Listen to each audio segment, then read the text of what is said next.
que vous allez bien en ce deuxième dimanche de l'Avent. Bienvenue sur ma chaîne Chant Bien-être.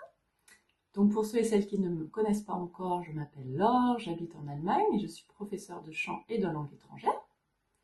Et avec ces petites vidéos, je vous présente toujours des exercices assez simples que vous pouvez faire au quotidien pour vous aider à aller mieux par le biais de la voix et des vibrations.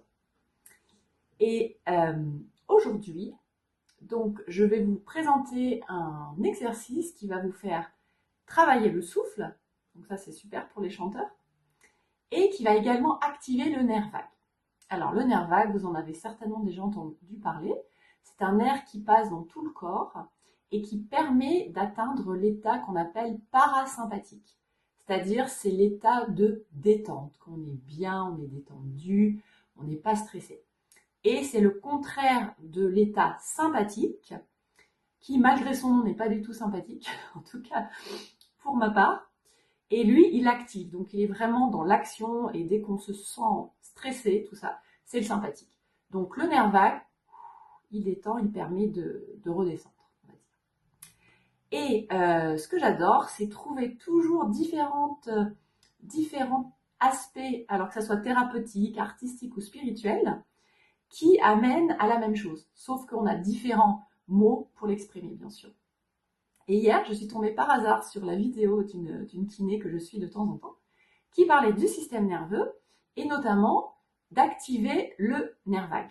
Et dans ces exercices, elle en a présenté un, où c'était bien sûr la respiration, et de mettre des sons dessus. Donc évidemment, je me suis dit, waouh, mais c'est super, parce que elle parle du point de vue de l'activation du nerf vague, et moi, je parle du point de vue de l'activation de la conduction osseuse. Donc la conduction osseuse, j'en avais beaucoup parlé aussi dans mes vidéos, d'après Alfred Tomatis. Donc c'est la manière d'entendre par les os. Et c'est tout simplement un massage vibratoire. Et donc évidemment, ça fait du bien. Et j'ai trouvé ça super parce que, en fin de compte, on arrive à la même chose. Sauf qu'elle présentait d'une autre manière, hein, avec un son haut, je crois, mais je vous mettrai la vidéo sa vidéo sous ma vidéo dans les liens. Et sur le donc évidemment le ça c'est connu vraiment pour bien activer. Et moi je fais toujours la combinaison des deux, c'est-à-dire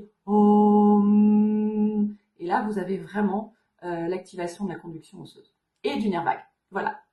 En tout cas, pour aujourd'hui, je vais vous présenter un petit exercice. Alors, la base, sans le son, c'est toujours quand on expire, ce que je conseille, c'est le S. Au lieu de faire un exercice de respiration normale, vous inspirez, vous soufflez. Quand vous soufflez, vous faites S, un petit peu comme un serpent.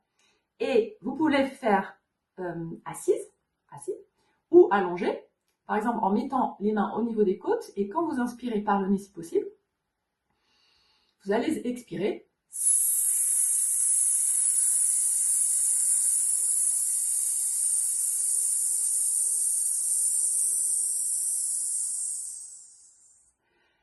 Jusqu'à temps que vous n'ayez plus d'air. Et vous allez sentir au fur et à mesure, la cage thoracique va bouger. Elle va devenir plus flexible. Donc ça, évidemment, c'est super quand on chante.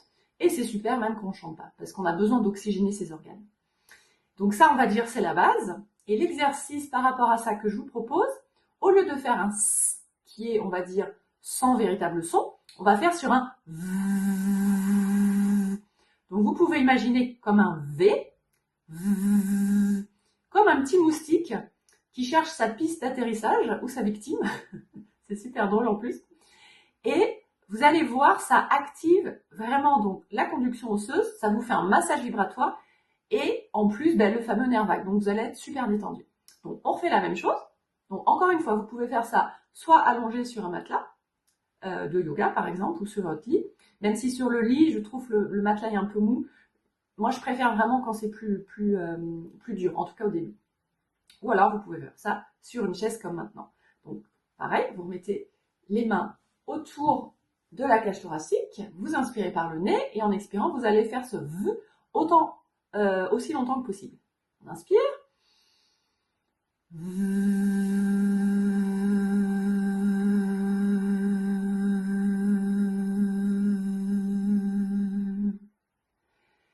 Et pareil, vous allez jusqu'à temps que vous n'ayez plus d'air. Et vous allez sentir le corps, mais vraiment, il reprend vie. Vraiment, il respire de nouveau. On est tellement bloqué avec une respiration haute au quotidien qu'on est toujours dans sa tête là. Et là, on ne peut plus rien faire. Donc voilà, je vous conseille ces deux petits exercices que vous pouvez faire soit avant un cours de chant ou avant de chanter pour vous-même, ou alors si vous vous sentez un petit peu stressé. Ça va vraiment vous faire passer en état parasympathique avec l'activation de ce nerf vague. Donc quand on parle d'un vocabulaire un peu plus technique, et sinon tout simplement ça vous fait un massage vibratoire au niveau du chant. Voilà, donc bah, écoutez, j'espère que cette petite vidéo vous aura plu. N'hésitez pas à mettre un petit pouce en haut ou vous abonner à ma chaîne si ce n'est déjà fait, si la vidéo vous a intéressé. Je vous souhaite encore un très très bon dimanche de l'Avent et je vous dis à très bientôt.